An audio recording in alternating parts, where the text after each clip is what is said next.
D'abord, les hommes politiques ne sont pas des surhommes, d'autant plus qu'un président de la République n'est pas non plus un surhomme.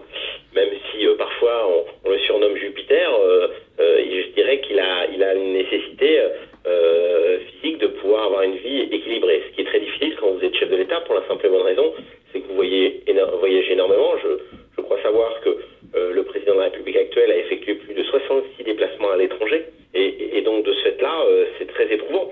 Donc je peux comprendre qu'à un moment donné, on peut avoir des baisses de régime, et c'est peut-être le cas aujourd'hui du président actuel. Bon, il y a plusieurs éléments qui rentrent en compte dans la fatigue. Il y a d'abord, bien sûr, les déplacements, il y a aussi les décisions à prendre, parce que vous savez, le président de la République, il a une mission à l'Élysée, c'est de transformer des informations en décisions. Et des décisions, vous en prenez en permanence, plusieurs fois par jour. Donc c'est sans doute du stress, c'est sans doute des tensions supplémentaires.